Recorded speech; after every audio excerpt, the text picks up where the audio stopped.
Darn, been 20 years ago. Me and John were playing Dardanelle, Arkansas. This is the wild thing. We're going to start this. We just had met. We were playing, I guess it was a USGT, which is now like the Hooters Tour. And we were coming up 18. I was in like second place, and John was in like second or third. We were tied or something. And he had a ball in the right rough on the last hole, par 5. Pulled a 4-iron out. Swung at it, and it hit a root. And that club bent. It bowed back, and the shaft was all crooked. He was playing in front of his home crowd, and he flung that thing up there in the highway. And we just thought it was the greatest thing at the time we've ever seen. I'll tell you what, we had about 5 years ago in Cape Cod. We did the Reebok outing, I guess it was. Greg's deal, I believe it was Norman's deal. Neat course, and we went out with Rick Riley. Went down to one of the old bars in Cape Cod. Me and my cousin Joe were having a few drinks. John wasn't drinking at all at the time, but he got up in front. He got up, there was a band playing. He jumped right up on stage. Of course, I knew who he was. And just sang in there and played guitar. It was the coolest thing I've ever seen. He just jumped right in there. And the place went completely nuts. He's definitely a rock star.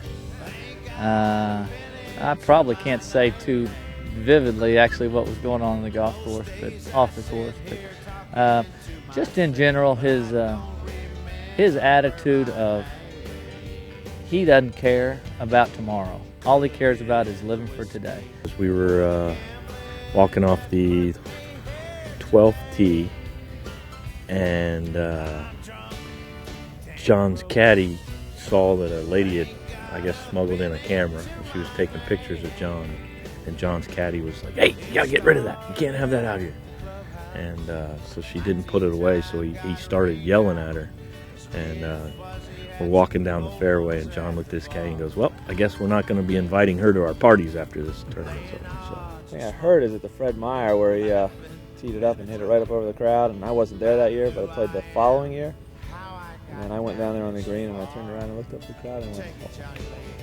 It's pretty stout shot as far as it has to get up pretty quick and has to be very high. So you're pretty stiff at that point. Sometimes you're out there hitting balls for an hour. So yeah, pretty unbelievable shot.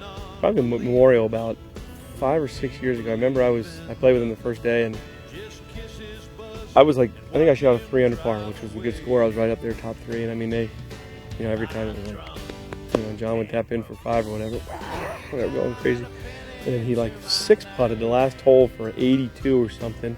Just did his normal down the hill, up the hill, and then I was expecting something. Oh, we love you, John. We still love you, John. So that was pretty funny. No, you know what? He's always been great to play with, and he's fun because he's real. What he shows is himself. He's not trying to be anyone else. Very giving, caring guy, and that's probably why I like JD, who he is. I would say that as much as I've played with John Daly, I would say that he has a lot bigger heart than people even can realize. I mean, he's got a tremendous heart. And yeah, there's not many individuals in this world that have had more second chances than John Daly. I mean, he's the second chance man, you might say.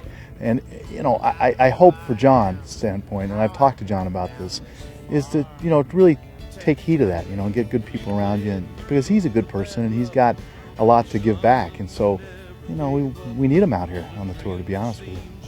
He had a bus at the time, which nobody ever heard of. I don't think anybody was traveling, certainly not out here. He was the first one. He said, "What are you doing this afternoon?" I said, "Well, I don't know. I'm going to try and catch the Texas game somewhere." And Texas was playing Arkansas. And he said, "Why don't you come over the bus and watch it with me?" I said, "Okay." So went over the bus and hung out and watched a football game. And that was really the first time I'd spent any time with him, away from the golf course, and really had a good time. Every time he's had struggles, he's always come back and won tournaments. I just thought that was always impressive. He had some problems. He comes back and wins the '95 British Open. Goes through a lot of turmoil in the last few years, comes back and wins San Diego in '04. I just thought he just has a lot of talent, a lot of game, and shows a lot of heart. We were on the tee next, and I've been out there hitting balls and warming up. And John, I walked over the tee. We were on the tee in 5 minutes. where is he? So I go out and knock on his door, open his door, there he is, sitting in his underwear watching TV on the bus. I'm like, John, we're on the tee, get dressed. So yeah, he finally made it to the tee. That was an experience.